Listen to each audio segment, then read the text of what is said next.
bergerak, bergerak, dan menggerakkan.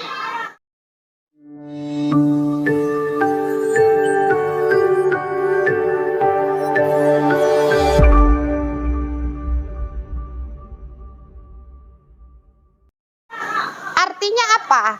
Artinya di sini bukan Ibu Milanya atau Ibu Aulianya sudah lebih daripada apa yang sudah Bapak Ibu lakukan di sekolah, bukan berarti lebih. Tetapi di sini barangkali kita mengingat kembali, ya, mengingat kembali apa pembelajaran-pembelajaran yang sedang atau yang sudah kita lakukan selama ini di kelas kita, di sekolah kita. Apakah perlu kita adakan perbaikan, perubahan, ataukah kita akan tetap pada pembelajaran atau pelaksanaan kegiatan kita sebelumnya? Tentu berdasarkan materi-materi yang akan disampaikan. Oke, di sini sudah saya tuliskan, ya, ada dua hal yang akan saya sampaikan di sini. Yang pertama yaitu kita kenal atau kita kembali mengingat tentang Ki Hajar Dewantara. Ki Hajar Dewantara ini adalah Bapak Pendidikan Indonesia, Menteri Pendidikan pertama kali di Indonesia. Apa perjuangan beliau? Perjuangan beliau pada waktu kolonial Belanda sudah mulai. Di sana beliau melihat bahasanya rakyat atau pribumi-pribumi mempunyai pemikir-pemikir yang hebat. Tetapi apa? Kemerdekaan tidak kita dapatkan. Hanya orang-orang konglomerat, orang-orang bangsawan yang bisa untuk bersekolah. Jadi bergerak dari hal seperti itu, Bapak Ki Hade ini memperjuangkan bagaimana pendidikan itu untuk keseluruhan rakyat Indonesia. 4 hal penting yang akan kita pelajari tentang filosofi pendidikan Ki Hade. Kita ingat kembali. Yang pertama adalah pendidikan menurut Ki Hade. Yang kedua, bagaimana pemikiran Ki Hade untuk pendidikan. Dan yang ketiga, merdeka belajar. Dan 4, profil pelajar Pancasila. Masuk kita pada yang pertama. Bapak Ki Hade membedakan antara kata pendidikan dan pengajaran. Bapak Ki Hade menyatakan pendidikan adalah memberikan tuntunan terhadap segala kekuatan kodrat yang dimiliki anak agar ia mencapai keselamatan dan kebahagiaan yang setinggi-tingginya. Kemudian pengajaran apa? Yang pengajaran adalah bagian dari pendidikan yang merupakan proses dalam memberikan ilmu untuk kecakapan hidup mereka, ya, secara lahir dan batin. Yang kedua apa pemikiran Bapak Ki Hade tentang pendidikan? Yaitu pendidikan adalah tempat persemaian benih-benih kebudayaan dalam masyarakat. Ki Hade memiliki keyakinan bahasanya untuk membentuk, menciptakan keberadaban yang ada di Indonesia melalui pendidikan. Nah, di sini ada lagi yang ketiga, merdeka belajar. Merdeka belajar ini adalah istilah yang sangat viral sekali sekarang. Dari mana ini dapat kata merdeka belajar? Kalau Bapak Menteri kita mengambil merdeka belajar ini adalah slogan daripada salah satu sekolah swasta yang ada di Pulau Jawa. Nah, kenapa diambil ini? Tentu kaitannya lagi kepada pendidikan yang diberikan atau yang pemikiran Bapak Ki Hade tadi. Di sini pemikiran Bapak Ki Hade tentang pendidikan yaitu memerdekakan manusia, memanusiakan manusia. Nah, di sini barangkali penekanannya yang harus kita ingat kembali. Bagaimanakah dengan proses pembelajaran yang kita laksanakan? Apa profil pelajar Pancasila yang ada pada pemikiran Bapak Ki Hade ini sudah sama dengan apa yang sudah kita terapkan sebelumnya. Yang pertama, masalah beriman kepada Tuhan yang Maha Esa. Semua kita berdoa, termasuk itu apa semua yang sudah kita lakukan. Berkebinekaan global, artinya ada persatuan dan kesatuan, bergotong royong, ada kaitannya, kreatif nalar kritis, mandiri. Nah, itu ada 6 profil pelajar Pancasila. Jadi ini sasaran daripada Bapak Ki HD kita dan Bapak Menteri kita sekarang. Nah, bagaimana nanti di dalam penerapannya? Orang yang beriman itu penerapannya seperti apa di sekolah? Nanti pembelajarannya sebenarnya menyangkut kepada modul 2 dan 3. Modul 2 dan 3 memang pada saat ini tidak saya sampaikan. Ya, karena saya membatasi waktu mungkin hanya modul 1 dan 4. Jadi barangkali untuk profil pelajar Pancasila kita udah tahu bagaimana penerapan selanjutnya. Itu nanti barangkali betul pembahasan. Apa relevansinya terhadap pemikiran KHD, terhadap transformasi pendidikan atau perubahan pada pendidikan? Yang pertama perubahan, ya. Kerangka perubahan itu adalah kodrat alam dan kodrat zaman. Artinya apa? Secara mau tidak mau, suka tidak suka, yang namanya alam secara alaminya akan berubah. Bayi akan tumbuh, dia menjadi besar-besar. Tak ada satupun manusia yang bisa menolaknya. Itu yang namanya kodrat alam. Sama yang saya katakan tadi, biji jagung tak akan pernah tumbuh padi. Itu secara kodrat alamnya. Yang kedua, kodrat zaman. Ya, kodrat zaman ini kita tidak menutup diri kita terhadap perubahan-perubahan secara global. Tugas kita melakukan penyaringan-penyaringan mana perubahan yang sesuai dengan nilai-nilai budaya bangsa kita. Jadi semua perubahan ini, siapa yang tidak melakukan perubahan tergilas, terlindas. Contoh HP. Awak di zona nyaman wak untuk HP wak lagi ko, tidak perlu lagi main HP, tidak perlu lagi ini. Rupanya anak kita udah hebat main HP. Dengan sendirinya kita belajar lagi, jangan dikicuh awak. Dek gara-gara kita tak pandai HP, kita keluar dari zona nyaman kita. Kita sadari bahasanya perubahan itu adalah suatu kodrat. Dan yang kedua, prinsip melakukan perubahan. Apa sih prinsipnya? Ada 3. Kontinuitas, artinya terus menerus. Yang ketiga, konvergensi. Apa konvergensi? Artinya kita tidak menutup diri kita dari perkembangan dari luar. Boleh kita menyadur dari apa perkembangan-perkembangan dari luar sana, tapi dengan catatan kosentris, harus sesuai dengan nilai budaya-budaya tadi yang dasar dari negara kita. Kita merubah perilaku, bukan merubah dasarnya. Kemudian budi pekerti. Nah, dalam budi pekerti ini sebenarnya sasaran yang sangat luar biasa juga. Apa pengertian budi itu? Cipta, rasa, karsa. Yang menggerakkan karsa, ya, sehingga akan muncul tenaga, sehingga kita akan berubah.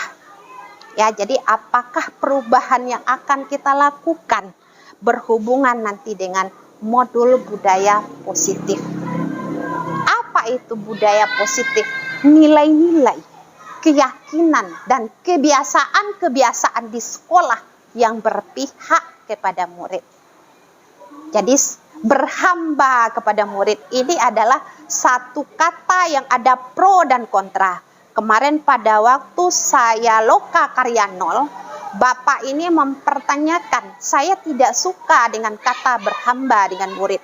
Kita orang Islam, ya, cuman berhamba kepada Allah. Nah, ini setelah diadakan proses pembelajaran secara luring, jadi Bapak narasumber, Bapak Ibu fasilitator menekankan yang berhamba kepada murid ini tidak usah dipermasalahkan.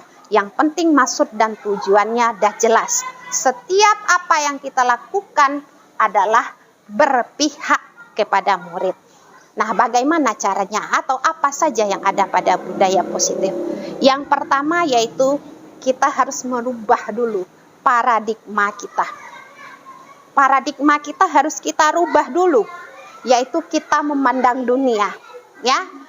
Untuk membangun budaya positif itu menyediakan lingkungan yang positif, yang aman, nyaman, sehingga murid-murid tadi mampu dia berpikir, bertindak dengan merdeka. Karena pendidikan tujuannya adalah untuk memerdekakan manusia. Nah, ini dia yang harus kita rubah pemikiran kita, memandang dunia. Kalau dulu kita memandang dunia, bahasanya kebutuhan kita sama. Tetapi sebenarnya pada teori kontrolnya tentang dunia, kebutuhan kita berbeda. Yang kedua, semua orang melihat hal yang sama. Setiap orang memiliki gambaran berbeda. Nah, ada di sini. Semua perilaku memiliki tujuan. Nah, di sini barangkali anak kita buat kesalahan. Setiap apa yang diperbuat oleh murid tadi pasti dia punya tujuan. Harus kita sadari ini. Ya, walaupun itu dalam bentuk suatu kesalahan, kalau kita tanya, pasti mereka punya tujuan. Nah, model berpikir menang kalah. Sekarang menang. Itu yang kita pikirkan. Jadi ini barangkali yang perlu kita telaah kembali di dalam kelas kita. Apakah kita sudah melakukan teori kontrol yang benar ataukah masih paradigma lama? Ya, saya sendiri juga seperti itu. Saya akan evaluasi diri kembali. Berikutnya, yang namanya disiplin positif. Ini ada motivasinya, hubungan dengan motivasi. Kenapa anak ini bisa disiplin? Di mana ada kemerdekaan, disitulah harus ada disiplin yang kuat. Yaitu kita sendiri yang mewajibkan kita dengan sekeras-kerasnya. Artinya di sini apa maknanya? Dari innya, dari dalamnya datangnya, bukan dari eksternal. Dari internal itu yang kita harapkan perubahan disiplin-disiplin anak yang ada di kelas kita atau di sekolah kita. Tetapi bagaimana kalau seandainya ya disiplin tadi tidak ada muncul daripada anak itu secara sendiri, maka di sanalah butuh kontrol. Artinya disiplin yang datang dari eksternal. Berikut bagaimana caranya. Nah, di sini ada perlu keyakinan kelas. Langkah kita untuk disiplin kelas tadi, kita bentuk keyakinan kelas. Ya, apa bentuknya? Budaya positif perlu diciptakan dan disepakati keyakinannya dengan ada prinsip-prinsip dasar bersama di antara warga kelas. Jadi, buat kesepakatan antara kita dengan anak. Kalau kesepakatan artinya kita libatkan anak tentang apa yang kita putuskan. Apa gunanya? Untuk memudahkan kita sebagai guru untuk menuntun dengan murid. Apa contohnya yang sudah Ibu Mila kerjakan dengan Ibu Aulia? Yang sudah kami kerjakan adalah membuat kesepakatan tentang belajar. Yang pertama contohnya tidak boleh datang terlambat. Datang terlambat, suruh mungut sampah 10. Ya, itu adalah kesepakatan. Jadi yang kemarin kesepakatan yang terakhir kemarin yang luar biasa sebenarnya tidak logika. Cuman anak ini saya biarkan dulu dia berpikir sendiri. Siapa yang membuang sampah, satu saja sampah, mau kecil mau besar, didenda 10 sampah. Oke, logika. Nah, yang kedua, apabila tidak melaksanakan piket kelas, maka hormat bendera dari jam 8 sampai jam 9. Mereka bilang seperti itu. Sehingga hasilnya apa? Saya waktu itu cuma memberikan pandangan. Anak ibu saja duduk 15 menit. Sudah goyang-goyang pinggulnya. Sekarang anak ibu mau hormat 1 jam. Kira-kira bisa tidak? Bisa bu, katanya mereka bisa katanya. Oke, mulai dari besok kesepakatan kita pakai. Yang seharusnya gimana? Setiap kesepakatan tuh ditempel dia. Ditempel dia di dinding. Ya, kesepakatan itu tak perlu banyak. 1, 2, 3 poin tidak apa-apa. Sesuai dengan apa arahan yang akan kita tuju. bahasanya singkat dan mudah dimengerti.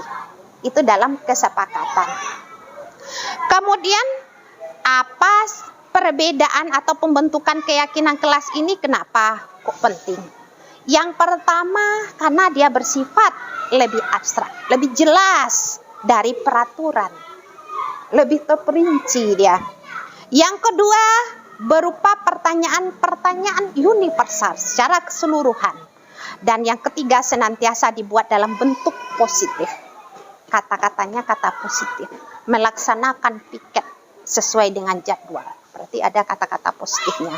Dan yang keempat, tidak perlu banyak sehingga mudah diingat. 5, semua warga kelas berkontribusi dalam pembentukan keyakinan kelas. Dan yang terakhir, bersedia meninjau kembali keyakinan. Artinya setelah dibuat keyakinan tadi, kita udah ini saja sampai berikut-berikut masanya, tidak. Barangkali perlu kita tinjau lagi apakah ini sudah sesuai seperti yang saya contohkan tadi. Hormat bendera jam 8 sampai jam 9. Udah saya biarkan aja dulu. Jadi bagaimana nanti? Ya itu tadi lagi. Tinggal saya meninjau kembali apa mungkin, apa tidak. Yang jelas efeknya. Ya, efeknya terhadap kelas 5 selama 1 minggu terakhir ini. Tidak ada yang tidak piket lagi. Tidak berani mereka. Cepat datang lebih awal lagi untuk melaksanakan piket. Ini efeknya yang saya rasakan. Nah ini lagi, dalam menjalankan keyakinan kelas tadi, kemungkinan kan ada pelanggaran. Tidak mungkin mereka akan melaksanakan sesuai dengan kesepakatan. Jadi ada 2 cara. Yang pertama kita berikan hukuman atau sanksi. Dan yang kedua adalah restitusi. Antara hukuman dengan sanksi rupanya berbeda. Ya, kalau dia hukuman sifatnya terencana. Ya, tidak terencana atau tiba-tiba. Lah ditegur sekali, 2 kali, 3 kali. Enggak juga anak nih berubah. Maka diadakanlah hukuman. Dan yang sanksi ini sama dengan konsekuensi. Dalam setiap tindakan, baik atau kurang baik, murid dilibatkan dalam pembentukannya. Beda antara sanksi dengan hukuman. Jadi kalau hukuman itu tiba-tiba, sekali 2 kali dinasihati, tidak juga dia mau, maka datanglah hukuman. Nah sekarang restitusi. Nah restitusi inilah yang paling bagus yang kita laksanakan. Apa itu restitusi? Hubungannya nanti kepada, ada hubungannya penghargaan. Nah ini nanti yang permasalahan kita tentang reward ya. Hubungannya apa restitusi ini dalamnya?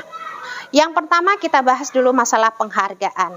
Kalau menurut Alif Kon mengemukakan, penghargaan itu dan hukuman adalah cara mengontrol seorang murid, ya, yang menghancurkan potensi untuk pembelajaran sesungguhnya. Ya, tindakan belajar itu sendirilah sebenarnya atau yang sesungguhnya penghargaan. Ya. Jadi penghargaan itu bisa sama dengan menghukum seseorang atau menghukum murid. Apa alasannya? Alasannya kenapa kok dikatakan begitu? Yang pertama berlaku jangka pendek dan jangka panjang. Anak ini sudah mempunyai image mereka. Kalau saya melakukan ini, apa sih yang saya dapatkan? Jadi mereka akan terbiasa untuk menggali apa yang akan mereka dapatkan tidak dari dalam diri sendiri. Walaupun itu jangka panjang atau jangka pendek. Yang kedua tidak efektif. Ya, tidak efektif berarti tidak cepat pada sasaran. Kita maunya tadi kan internal. Tapi tahu-tahunya secara eksternal mereka melakukannya. Dan yang ketiga, penghargaan merusak hubungan. Maksudnya apa? Anak yang tidak atau murid yang tidak dapat penghargaan tadi merasa iri mereka. Saya tak dapat, katanya kan. Mungkin oleh dia ke dia juga yang dapat, dia pintar. Saya enggak. Akhirnya timbullah suatu budaya tidak baik. Dan yang keempat adalah mengurangi ketepatan. Ya, hubungannya dengan tidak efektif tadi. ya tidak tepat.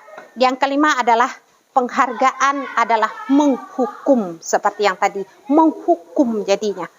Kalau kita image yang kita kemarin, penghargaan ini bagus, ya mereka termotivasi, ya. Oke, barangkali udah ngantuk. Kalau ini 5 kebutuhan dasar manusia. Sebelum ini, Bapak Ibu barangkali boleh kita berdiri untuk memaknai merdeka belajar berdasarkan kebutuhan. Bisa Ibu berdiri barangkali? Oke, kita berdiri ya. Kita cobakan apa yang saya dapatkan. Untuk memaknai yang berbeda, memaknai kita itu tidak sama. Yang pertama, nyanyinya begini. Saya berjalan, ikan berenang, ular merayap, burung terbang, hujan turun, bunga kembang, anugerah Tuhan Maha Sayang. Bisa? Oke, kita coba ya. 1, 2, 3. Saya berjalan, ikan berenang, ular merayap, burung terbang, hujan turun, bunga kembang, anugerah Tuhan tanda sayang. Oke, tanda sayang. Makasih Ibu ya. Nah, masuk kita ke kebutuhan dasar manusia. Ini sebenarnya sasarannya adalah kepada murid. Kata murid, kata siswa, kata anak, yang lebih penekanannya pada program CGP, siswa, anak, murid, yang tepatnya adalah murid. Itu kita pakai kata-katanya murid.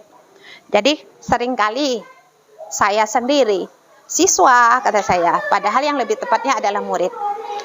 Nah, kita meyakini bahasanya setiap murid, setiap kita sebagai manusia, kita punya 5 kebutuhan yang memotivasi, yang akan mendorong kita melakukan sesuatu. Kesenangan, bade baculi kawan kok, kenapa kamu ganggu teman saya? Ya udah, saya suka Bu lihatnya dia nangis. Ya, artinya kan kesenangan. Kenapa dia berbuat seperti itu? Cinta kasih sayang. Misalnya dia malas aja atau kayaknya dia ngelawan aja sama guru. Ya, apa yang mereka butuhkan? Rupanya mereka butuh perhatian. Mereka butuh ditanya. Kenapa? Mungkin di rumah dia kurang perhatian dari orang tuanya sehingga menjengkelkan menurut kita. Tetapi kita harus sadar sebenarnya seperti ini apa yang menyebabkan mereka. Selanjutnya, nah, yang restitusi tadi, apa restitusi? Yaitu menciptakan kondisi untuk memperbaiki kesalahan. Murid, mengajarkan murid untuk mencari solusi masalah. Bagaimana guru merespon bila ada murid melakukan kesalahan? Nah, ini yang dikatakan restitusinya seperti ini. 3 sisi. Yang pertama, sisi validasi tindakan yang salah. Yang kedua, menanyakan keyakinan. Dan yang ketiga, menstabilkan identitas. Ini bentuk contoh pertanyaannya. Kalau sisi yang sebelah menanyakan keyakinan kelas kita apa ya yang sudah kita sepakati kemarin? Kalau dia ada salah, itu berarti pada sisi ini. Nah, bedanya dengan sisi menstabilkan identitas, semua orang pasti ada salah, nak. Tetapi, tentu ada kata-kata kita lagi. Kita stabilkan ya. Setiap orang pasti pernah melakukan kesalahan. Setiap orang pasti mempunyai perbedaan dalam kemampuan. Tapi bagaimana? Kita hubungkan lagi, anak ibu maunya seperti apa? Oh, saya maunya ini Bu, ini Bu. Itu lagi yang harus kita sikapi berdasarkan jawaban yang diberikan oleh murid. Dan yang sisi yang sebelah sini adalah memvalidasi tindakan yang salah. Kamu tentu punya alasan. Kenapa kamu berbuat seperti ini? Nah, sehingga anak itu akan mengeluarkan seperti yang dijelaskan sebelumnya. Setiap tindakan pasti mempunyai tujuan. Saja yang saya sampaikan, ini adalah salah satu slogan juga ini. Setiap habis dari